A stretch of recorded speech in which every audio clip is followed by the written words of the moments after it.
Un monde meilleur. À travers cette conférence, Théodore Komlanvi Loko, docteur en droit et enseignant-chercheur, vient ainsi partager ses connaissances avec la jeunesse estudiantine de la faculté de droit de l'université de Parakou. Notre causerie sur le capital social chrétien, l'intitulé de mon dernier livre, m'offre l'opportunité de révisiter avec vous la vision personnaliste de la démocratie, c'est-à-dire l'homme au cœur de la démocratie, et le leadership chrétien.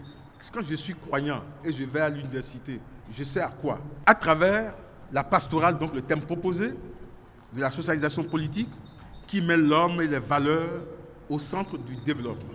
Nous sommes parmi ceux qui ont l'ambition et la volonté de faire en sorte que l'Afrique devienne le continent de son propre avenir, le continent qui mettra à profit ses ressources humaines et matérielles pour le développement de la recherche et de l'innovation, le continent qui mettra à profit ses terres arables pour garantir la sécurité alimentaire, le continent qui est en mesure non seulement de transformer la vie d'1 milliard de citoyens, mais aussi d'améliorer la vie de millions de personnes dans le monde entier.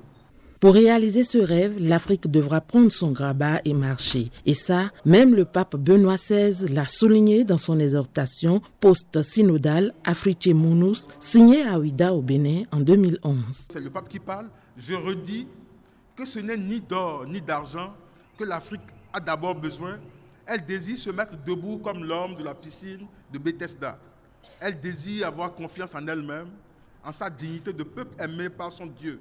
C'est donc cette rencontre avec Jésus que l'Église doit offrir au cœur meurtri et blessé, en mal de réconciliation et de paix, assoiffé de justice.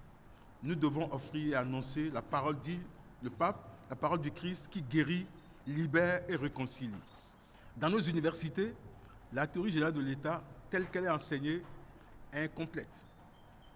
Le magistère permet d'aller plus loin, plus au fond des choses, en faisant du citoyen et du croyant un homme responsable.